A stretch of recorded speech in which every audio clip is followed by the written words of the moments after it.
MeidasTouch host Katie Phang had a huge win in federal court today in her lawsuit against the Department of Justice and Todd Blanche, a federal judge in Washington, D.C., pursuant to the Epstein Transparency Act, has ordered the Trump regime to forthwith produce a timeline for their production of the redaction and privilege log. Also, Katie Phang has been asked to prepare a proposed order that would require the Trump regime to turn over FBI 302 notes regarding allegations against Donald Trump that are in the Epstein files. Trump denies the allegations from the underage girl at the time, but these notes exist. The FBI 302 had been produced in a redacted form, but produced the notes as well. And then in addition, there were individuals claiming that they were victims, but they appear to be co-conspirators and not actually victims. And Katie Phang brought that to light, and the federal judge ordered the Trump regime to produce documents trying to show that these are actually not the co-conspirators, but the victims. And the judge says, I'm going to look at that, and also ask Katie Phang to prepare a proposed order regarding the judge's review and potential production of those documents if it turns out that the individuals are indeed not actual victims, but are actually the perpetrators pretending to be the victims in order to hide the fact that they were co-conspirators.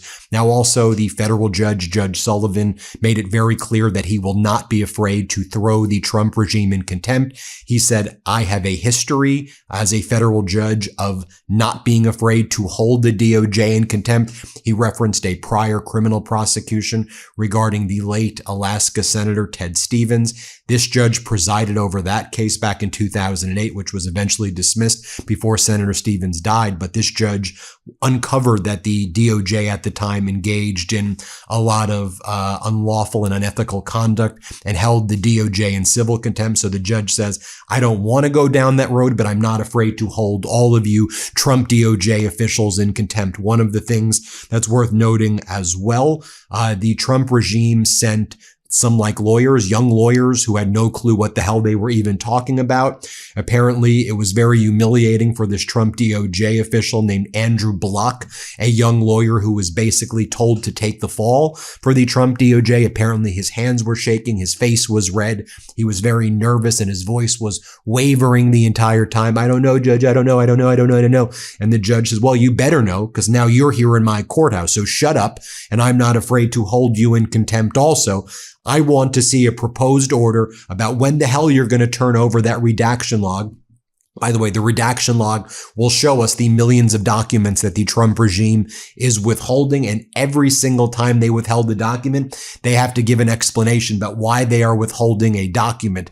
And so this guy, Andrew Block, this DOJ lawyer, the nervous guy who was red-faced and all of that, he's the guy who has to now, he says we're going to turn it over. So Katie Phang's going to prepare an order that the judge is going to sign, forcing the DOJ to turn over this redaction log, turn over the FBI 302 notes regarding potential allegations against Trump, which Trump denies, and then also justify, the DOJ is going to have to justify who these people are, who they claim to be victims, but it really seems it's co-conspirators pretending to be victims, but we will have to see. Let me bring in Katie Phang to talk about what went down here. Katie Phang talks about how Trump's DOJ, Todd Blanche didn't show up, but they brought in these young lawyers who had no clue what they were talking about. Let's play this clip. Inside a federal courthouse, it's in front of Judge Emmett Sullivan. There were 3 lawyers for the Department of Justice today, none of whom was Todd Blanche, one of whom was Andrew Block that I, as you know from my episode earlier today, I predicted that he was going to roll up into court today. No Stanley Woodward, no Todd Blanche. The line prosecutor who's been handling some of the day-to-day was there. His first name is Saif. I forget his last name. And then there was a brand new face of some federal prosecutor. I think his first name was Garrison. So he was there. Straight out of the gate, what do we know? None of these lawyers from the Department of Justice representing Todd Blanche today knew what the hell was going on. Especially this guy, Andrew Block. Whether you think it was an intentional thing where he could sit there and feign ignorance with Judge Sullivan, or he legit sincerely didn't know because he had just been dropped into or parachuted into this case, who knows? But it was very evident the second that Judge Sullivan took the bench that this guy did not know and did not have answers, and that did not go well with Judge Sullivan at all. So I'm going to go to my notes and I'm going to walk through them with you because I want to make sure that you guys also have the full flavor of what happened. And then over here, you have Katie Phang talking about what went down as well regarding the so-called victim redactions, which actually seem to be co-conspirators, as well as those FBI 302 notes. Let's play it. The judge immediately started with the redactions for the names of the victims that Todd Blanche claims have either self-identified or identified through counsel that they are victims. And that's the reason why their names or their email addresses have been redacted from these documents that were provided to Judge Sullivan in an unredacted form for an in-camera or an in-chambers review. There was a second binder. We don't know what's inside of it, but according to this lawyer, Andrew Block, this second binder that was handed up to the judge today contained the, quote, corroborating documentation that the judge had originally ordered from Todd Blanche that would substantiate the claim that the redactions pertained to people, again, who claim that they are victims or they have either self-identified, or they've used lawyers to identify themselves as victims.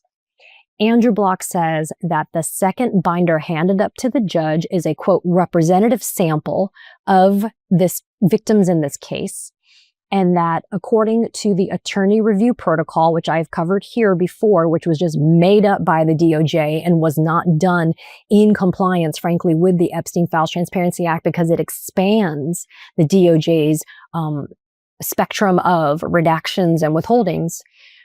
There is a, quote, sliding scale of documentation available to the DOJ when it comes to people being able to identify themselves as victims. The department didn't weigh on the amount, didn't consider the amount of information. They just took at face value a representation by a victim or by their counsel, and that's how they applied the redactions. So that is what Andrew Block told the judge. The judge said, I will look at your submission of the second binder and I will look at it privately in chambers and I will advise.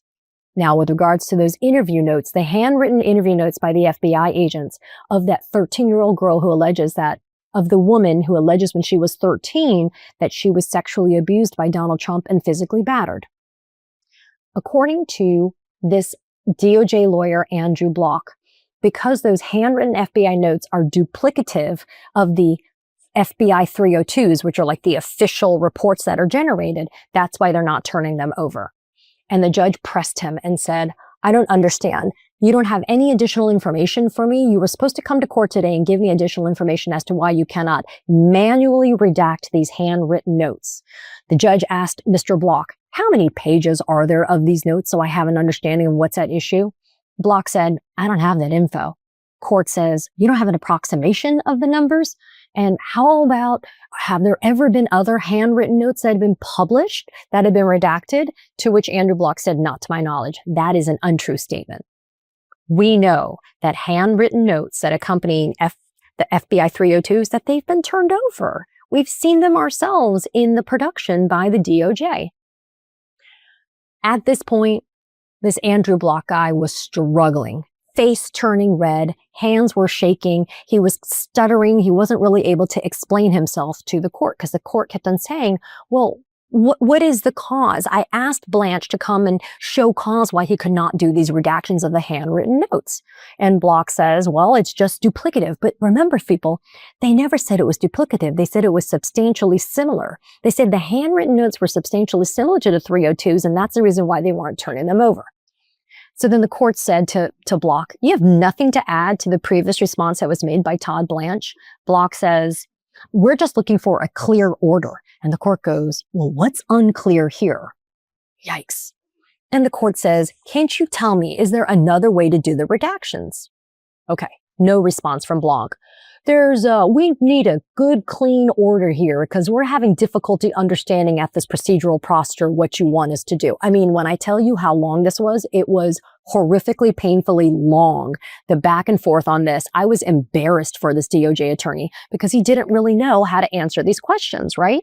And so what Andrew Block on behalf of the DOJ did, he spent so much time complaining about the Herculean efforts that hundreds of DOJ personnel undertook to be able to do the redactions for millions of pages. Judge Sullivan was unswayed by this. And let me be clear, Judge Sullivan was not being cruel. He wasn't being impatient. In fact, I was like, this guy is giving him so much grace. This judge is giving this AUSA so much grace that I didn't think this AUSA deserved. And yet the judge was insistent on trying to let this AUSA save his, I guess, position on what he was saying here. So more from Katie Phang right here regarding the redaction log. Remember, the Trump regime is withholding at least 5 million documents. That needs to be documented in a redaction log, which we don't believe the Trump regime's created. Now they're going to be forced to create this redaction log and produce it forthwith. Play this clip. Action log. The judge asked Andrew Block, do you have a time frame by which you're going to be able to provide this? And Block said, I don't. Block says there's a process underway regarding the Federal Register log. I don't know the timing.